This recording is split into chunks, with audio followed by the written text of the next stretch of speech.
요한복음 12장 26절 한 절만 보겠습니다. 같이 읽을까요? 사람이 나를 섬기려면 나를 따르라. 나 있는 곳에 나를 섬기는 자도 거기 있으리니 사람이 나를 섬기면 내 아버지께서 그를 귀히 여기시리라. 아멘. 네, 하나님의 종이라고 하는 말씀입니다. 우리는 종이라고 하는 말을 참 싫어하죠. 이 종, 다르게 말하면 노예인데, 노예라는 그 어감은 좋지 않은 거죠. 그래서 싫어하지만, 그러나 사실 우리 예수님도 하나님의 종이셨어요. 우리 예수님과 하나님과의 이 관계에서 예수님은 하나님의 아들이시기도 하죠. 그 신분으로 볼 때는 아들인데, 하나님의 일을 맡은 그 사명자의 측면에서는 종이었던 거예요. 그 아들이지만 종이었다고요. 그래서 우리 주님은 하나님의 일을 행할 때는 종의 모습으로 행한 겁니다. 그래서 우리 예수님은 나는 내 스스로 아무것도 할 수 없다, 이렇게 말씀을 하셨고, 나의 양식은 아버지께서 나에게 행하라고 하는 일을 하는 거다, 이런 말씀도 하셨지 않습니까? 그리고 요한복음 17장에 보면 아버지께서 내게 하라고 하는 일을 내가 행하여 아버지를 영화롭게 했다고 이렇게 말씀하실 정도로 하나님께 영광 돌리는 것을 우리 예수님은 어떻게 이해했느냐면 종으로 사는 것을 하나님께 영광 돌리는 것이라고 생각을 했단 말입니다. 그래서 바울 사도는 우리 예수님의 이 모습을 빌립보서 2장에서 너희 안에 이 마음을 품으라, 그러면서 그 마음이 어떤지를 말씀하셨잖아요. 곧 그리스도 예수의 마음이니 그는 근본 하나님의 본체시나 하나님과 동등됨을 취할 것으로 여기지 아니하시고 오히려 자기를 비워 종의 형체를 가져, 그랬어요.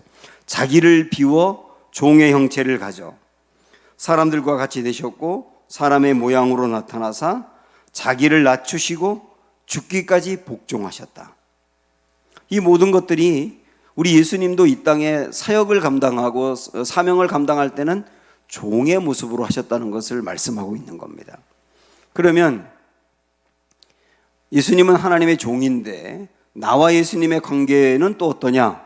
그럴 때 나와 예수님의 관계도 내가 주님이 맡기신 사명을 감당한다는 측면에서는 종이에요. 우린 종이라고요.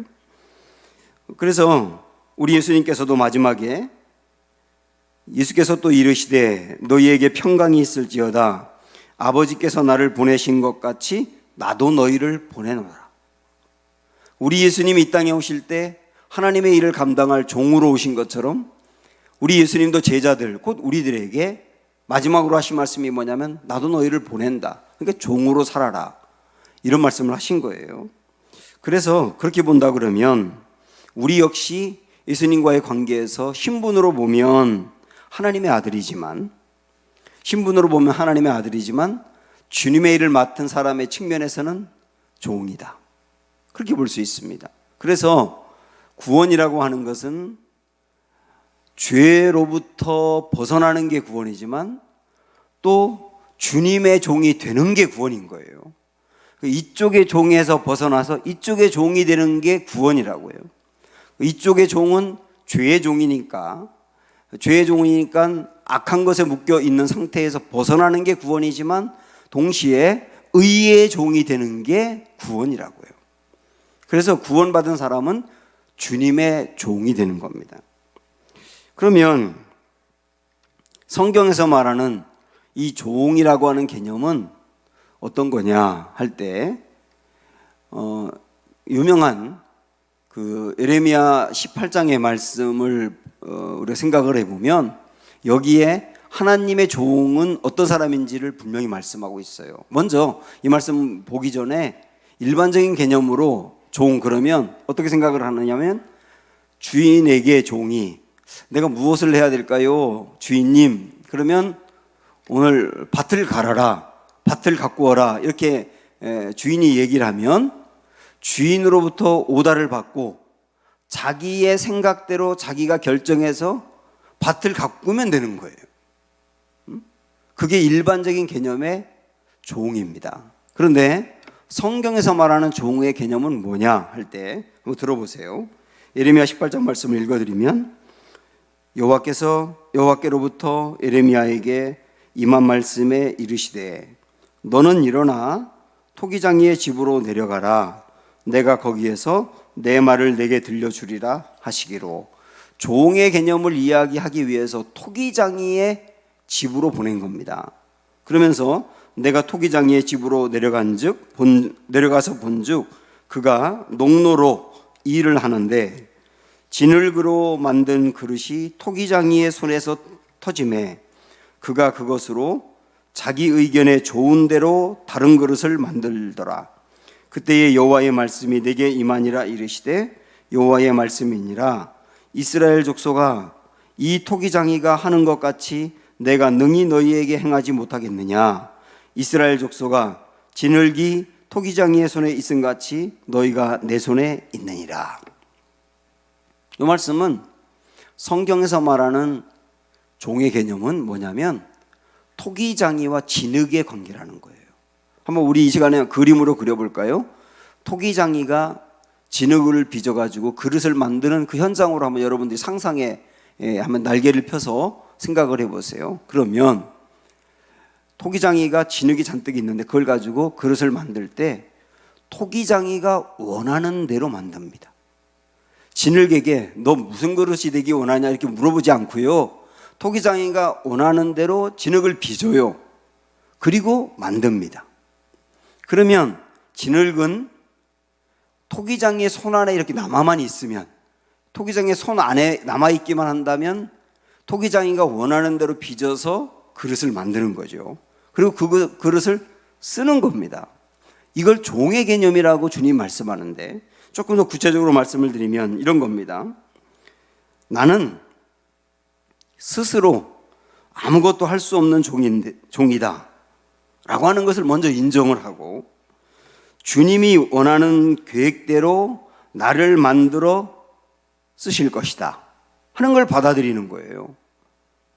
주님이 나를 이 땅에 보내고 계획하신 대로 나를 쓸 계획이 분명히 있으니까 날 쓸 계획이 있는 대로 은사도 주셨을 것이며 어떤 부분에 장점도 주셨을 것이며 그 부분에 관심도 주셨을 거다. 그래서 어떤 사람은 그걸 보면 아무런 감동이 없는데 나는 그걸 보면 심장이 두근거리고 저 일을 꼭 내가 해야만 할 것 같고 그런 게 있지 않느냐. 그게 주님이 나를 그쪽으로 불렀기 때문이지 않느냐예요.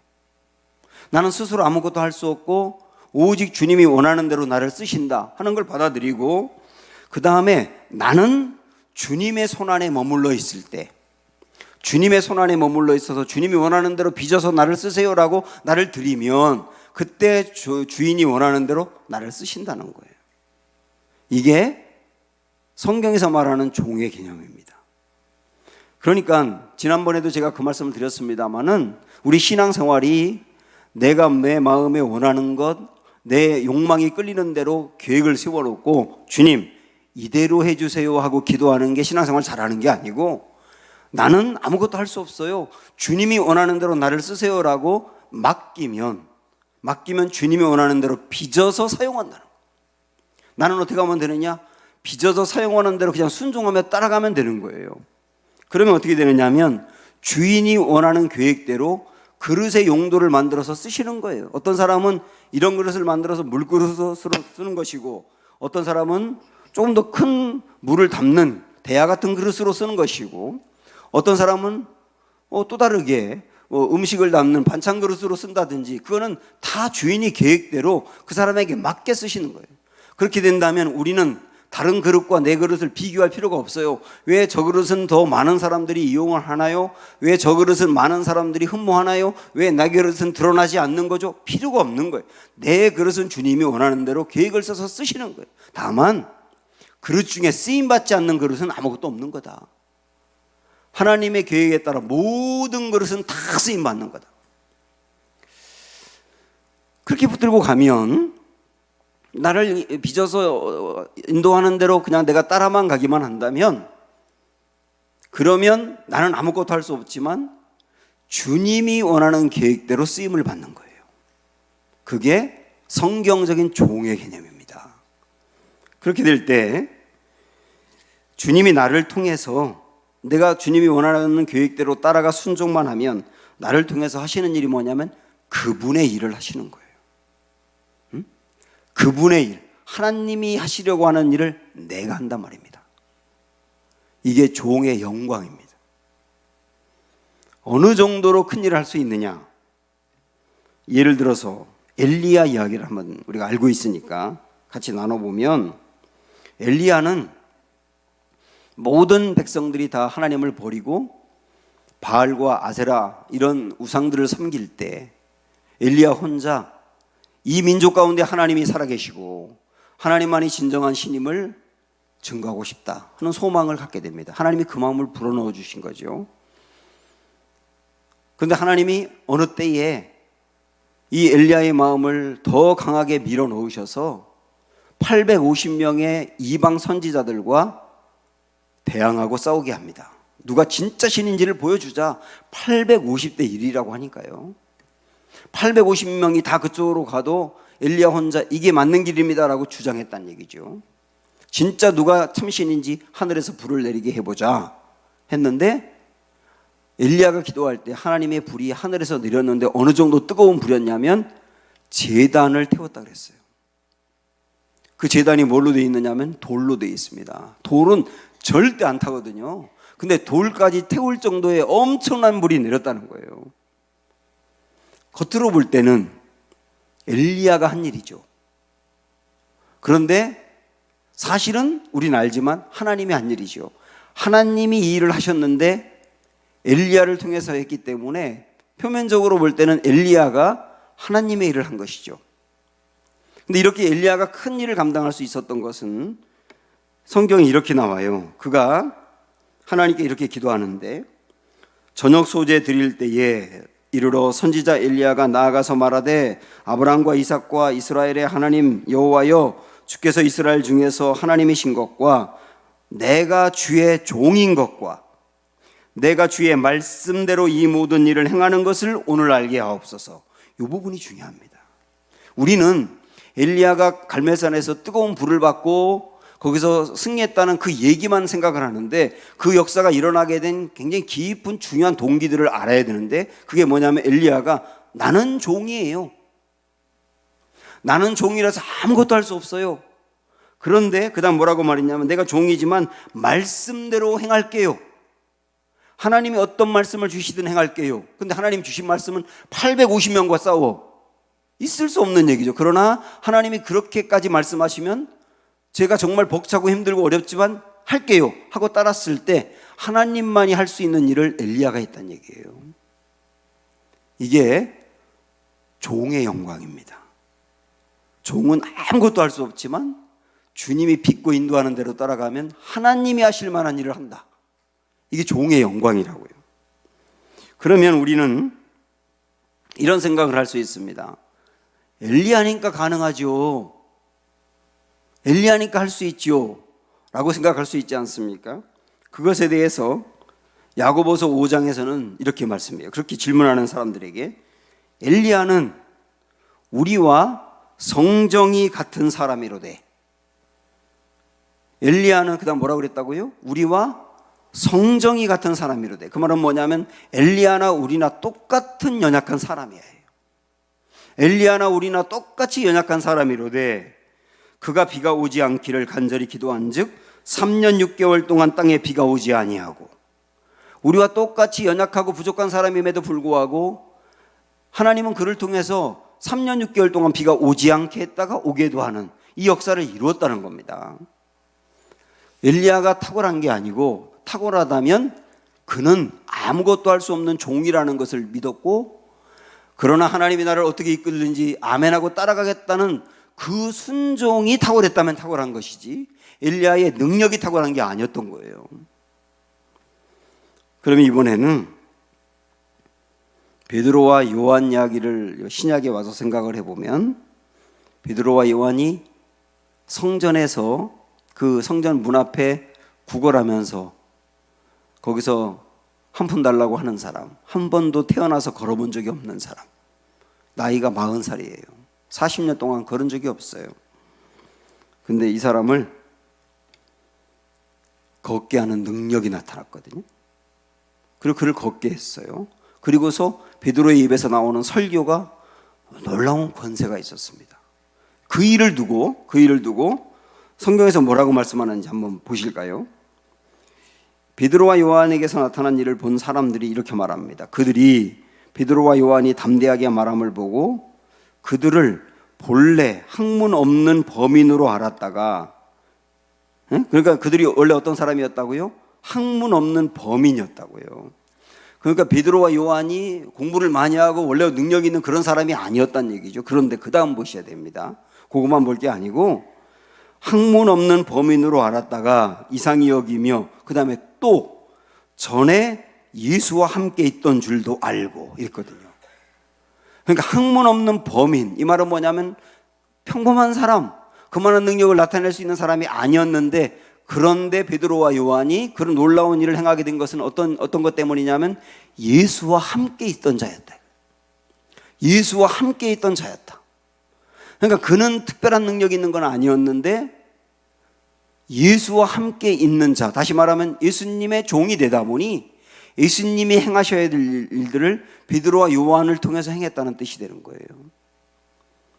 그러니까 종의 능력이 탁월하냐 아니냐는 그 중요한 게 아닙니다. 중요한 것은 주인의 능력이 탁월하냐만 중요한 거예요.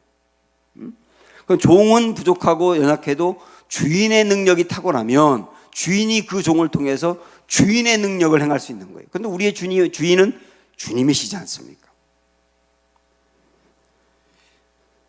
무디라고 하는 분은 학벌도 없고 목사 안수를 받은 것도 아니고 신발 외판원으로 일했던 사람이거든요. 근데 그가 어느 날 친구들과 함께 기도 모임을 갖고 있는데 그 기도 모임에 바알리라고 하는 사람이 앞에 나가서 뭐 설교를 한 건 아니었는데 그 마음에 드는 것을 이렇게 선포를 합니다. 근데 선포의 내용이 뭐였느냐면 이 세상에는 아직 온전히 헌신된 한 사람이 없습니다.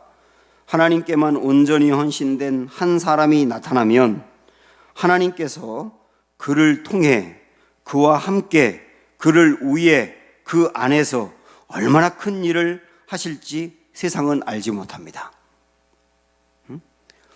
이런 고백을 하는 거예요. 그러니까 온전히 자기를 헌신하는 사람, 자기 자신이 능력은 없지만 온전히 헌신하는 그 한 사람만 나온다고 한다면 하나님은 그 한 사람을 통해서 하나님 안에 있는 모든 것을 부어줄 수 있다는 거예요.